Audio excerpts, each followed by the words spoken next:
أيها الذين آمنوا أطيعوا الله وأطيعوا الرسول وأولي الأمر منكم فإن تنازعتم في شيء فردوه إلى الله والرسول إن كنتم تؤمنون بالله واليوم الآخر ذلك خير وأحسن تأويلا.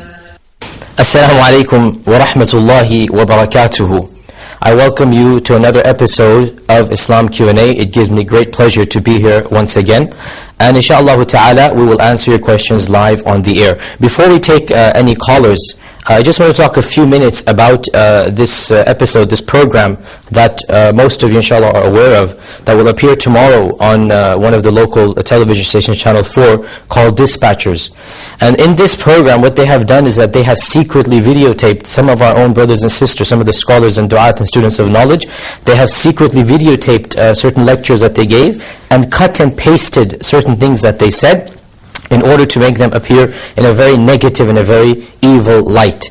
And really this is very distressing news to hear, because now is not the time we need to get more and more attention, negative attention towards the Muslims. Such an attitude is a very unhealthy attitude. And what really and truly strikes me about this particular program, they had a secret, quote-unquote reporter, means probably somebody who looks Asian, Muslim, whatnot, going into the mosque and recording these things privately, and they spent months investigating specific, scholars and specific du'at. And they then snippeted, cut and pasted bits and pieces of the many talks that they gave. And they took, obviously, anything that they didn't like. Now, a number of things to be pointed out here. Firstly, it is really distressing that all of the good that they must have heard, without a doubt, being in a masjid for so many months and filming so many khutbahs and those secretly, private camera, how much good did they hear? How much did they hear that the people, the ulama, the sheikhs are telling the people, be charitable, be good, love Allah and His Messenger, come close to Allah, be religious, be spiritual, be good to your neighbors, give da'wah to Islam. How much message they also must have heard about being good citizens of this country as well. As me and you both know, there are hardly any people out there that are really and truly militant. These are such a small minority amongst us. The vast majority of Muslims, the vast majority of people understand that we are citizens of this country, even if we disagree with certain foreign policies. That doesn't mean that we do anything to the people of this country. We are citizens and we are Muslims. They must have heard this message, must have without a doubt, along with all of the good. For them to ignore all of this good and take 5, 10, 15-second clips, this shows an evil in the heart, in all honesty. To ignore all of the good that must have come from the tongues of our brothers in Islam, and to pick and choose these bits, this shows something very problematic and evil in the hearts. The second thing is that they are labeling this group of people with a label. And they are telling, as if the other Muslims, oh, you must disassociate yourself from this group of people. And they have chosen this label, they call it Wahhabi, or they call it Salafi. And they say, this is what the Wahhabis teach, this is what the Salafis teach. Now, if you look at what they are teaching and what they are saying, much of it is something which is general to Islam. Okay, some other brother says something about homosexuality. He doesn't like homosexuality. Is homosexuality a sin only to this one group in Islam that they have invented, Wahhabis? No Muslim calls himself a Wahhabi. Is this thing only something negative to this one group that they will reject and ignore all the other groups? Similarly, other statements that were made, nothing is intrinsically to one particular group. Most of it is general Islamic statements. Some of them are ayat and ahadith that they have again cut and pasted. Ayat and ahadith only. They have cut and pasted and said this is coming from a Wahhabi training at a Wahhabi seminary.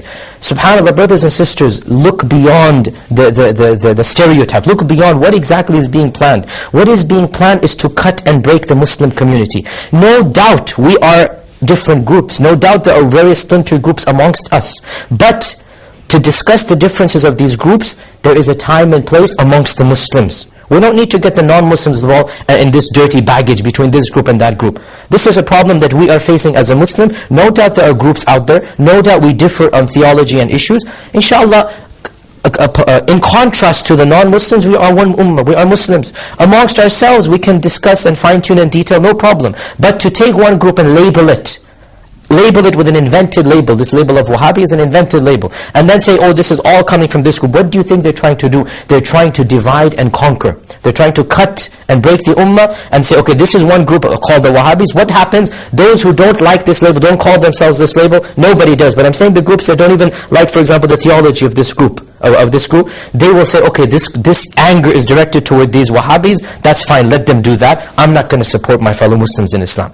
But you all realize, you all know the story of the three bulls, the red, the white, and the black bull. All of you know the story, that when an enemy came, a tiger came to attack, it couldn't attack all three bulls together. It went to the white bull and the red bull and spoke against the black bull and said, oh, you know, this black bull is evil, this black bull is that. Let me take the black bull first.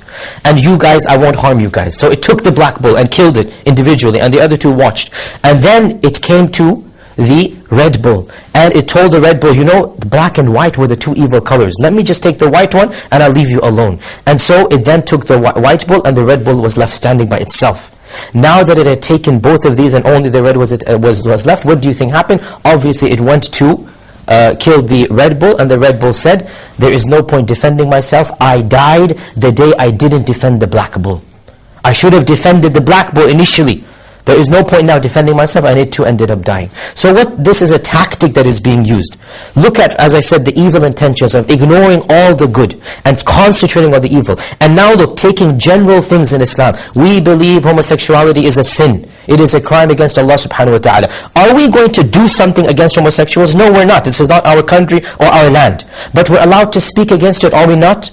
Our country has promised us the right of freedom of speech. If you think homosexuality is permissible, you go and say that. I think it is a sin. Allow me the right to say that. Allow me the right to say that this is an aberration against God. So what if we say it? Does this mean we're inciting violence? Inciting people to do anything? No. We believe homosexuality is a sin. We also believe premarital sex is a sin. We believe extramarital sex is a sin.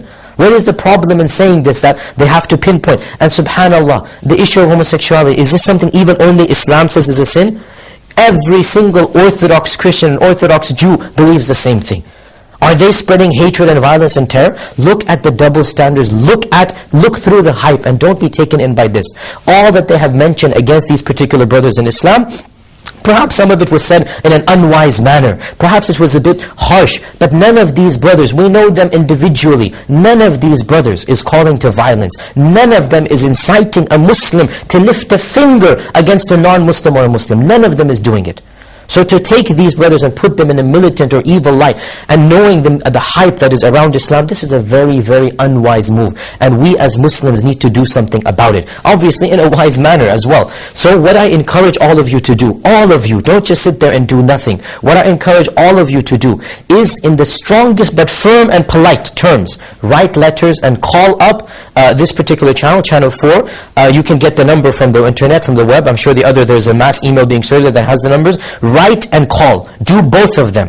And request politely. First, express your anger and outrage that this is not the time that this show needs to be shown. This is not the time to do it. There's already enough hostility. Secondly, you can also express your outrage at the double standards, that there are other religions that say many of these things as well, against homosexuals, against this and that. Other religions think they have an identity which is more important than a nationalistic identity. Yes, we are Muslims first and foremost, and then we are Pakistani, Arab, British, American. This is secondary. No doubt we are Muslim first and last, because it is Allah who created us. Allah who will take our soul. As for nationalities, they come and go. Okay, well, one year a country is powerful, the next year it goes up and down. How many years has a country been around? It hasn't been around for eternity. Nationalities come and go. We are loyal to our countries insofar as it doesn't conflict with our religion of Islam. So express this outrage. Why are you pinpointing and targeting us when there are other religions who also say the same thing? Also express your outrage at picking this one fabricated group. It doesn't exist. There is no Muslim on the face of this earth who calls himself a Wahhabi.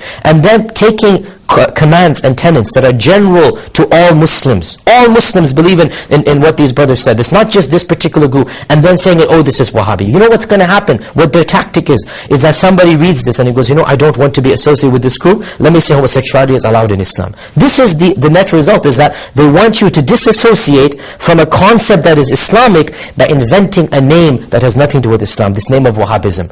Please, brothers and sisters, look through this, okay, and understand what is going on. Express politely and yet firmly. Politely, obviously, goes without saying. And also firmly that you are disappointed in the show. And if they cannot air, that will be great, but perhaps that will not work. At least tell them, fine, have a documentary, let us speak as well. Hear our voices. Get these people whom they secretly videotape and cut and paste it 10 seconds. Get them in your studios and interview them an hour long. The same people whom you videotaped, interview them. And ask them point blank, what did you say, why did you say it? So that they can put it in context. You know, when you don't hear the entire context, you cut and paste, what's going to happen? Somebody will say, and this is a joke that is said in Islamic circles, somebody will say, Allah has prohibited us to pray. Akhi, what is your evidence? How can you say this? Did you not hear Allah says in the Quran, فَوَيْلٌ لِلْمُصَلِّينَ. Full stop. Woe to those who pray. This is a verse in the Quran. فَوَيْلٌ لِلْمُصَلِّينَ. Woe to those who pray. And so if they cut only this verse, and they mention it, what will happen? You've destroyed the whole meaning. Then Allah goes on and He says, الَّذِينَ هُمْ فِي صَلَاتِهِمْ سَاهُونَ. Those who are lazy in their prayer.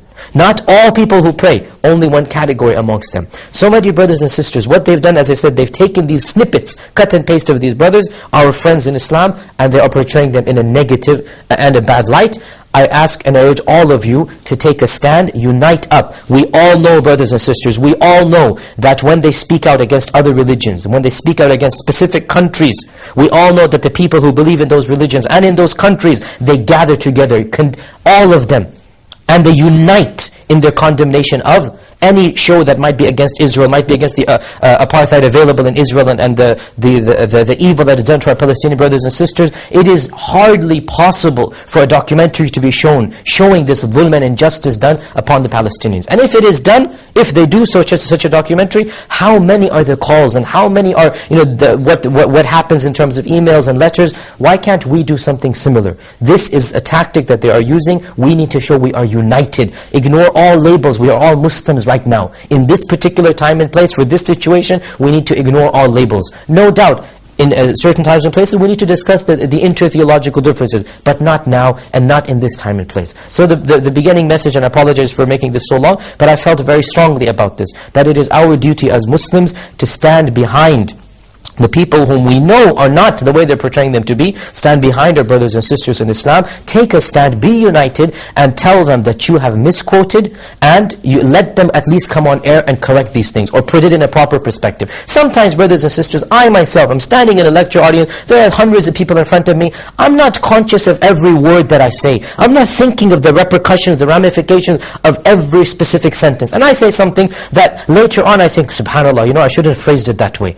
It's not appropriate to take a live lecture of somebody when they're not fully, paying attention to everything, and take 10 seconds. Yes, some of the stuff that is said, I believe it was said in an unwise manner. And if I were to say it, I would say it in a very different way. But none of the stuff, none of it is calling for violence. None of it is inciting the Muslims to do anything to the non-Muslims. No doubt, if there is a person who is telling other people to go and kill themselves and blow themselves on this, no doubt it is our duty to prevent that and to stop them ourselves, turn them into the police, if you know for a fact that they're going to do something that is haram in Islam. No doubt. But these brothers, we know them, and they're not like that. So dhulm was done to them, injustice was done to them.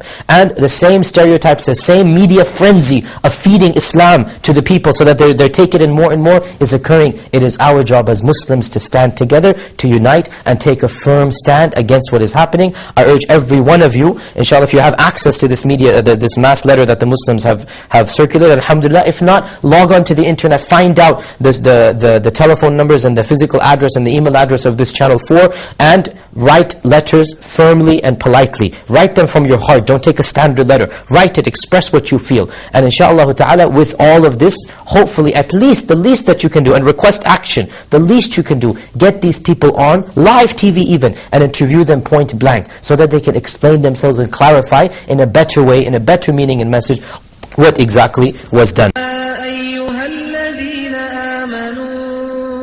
أطيعوا الله وأطيعوا الرسول وأولي الأمر منكم فإن تنازعتم في شيء فردوه إلى الله والرسول إن كنتم تؤمنون بالله واليوم الآخر ذلك خير وأحسن تأويلا.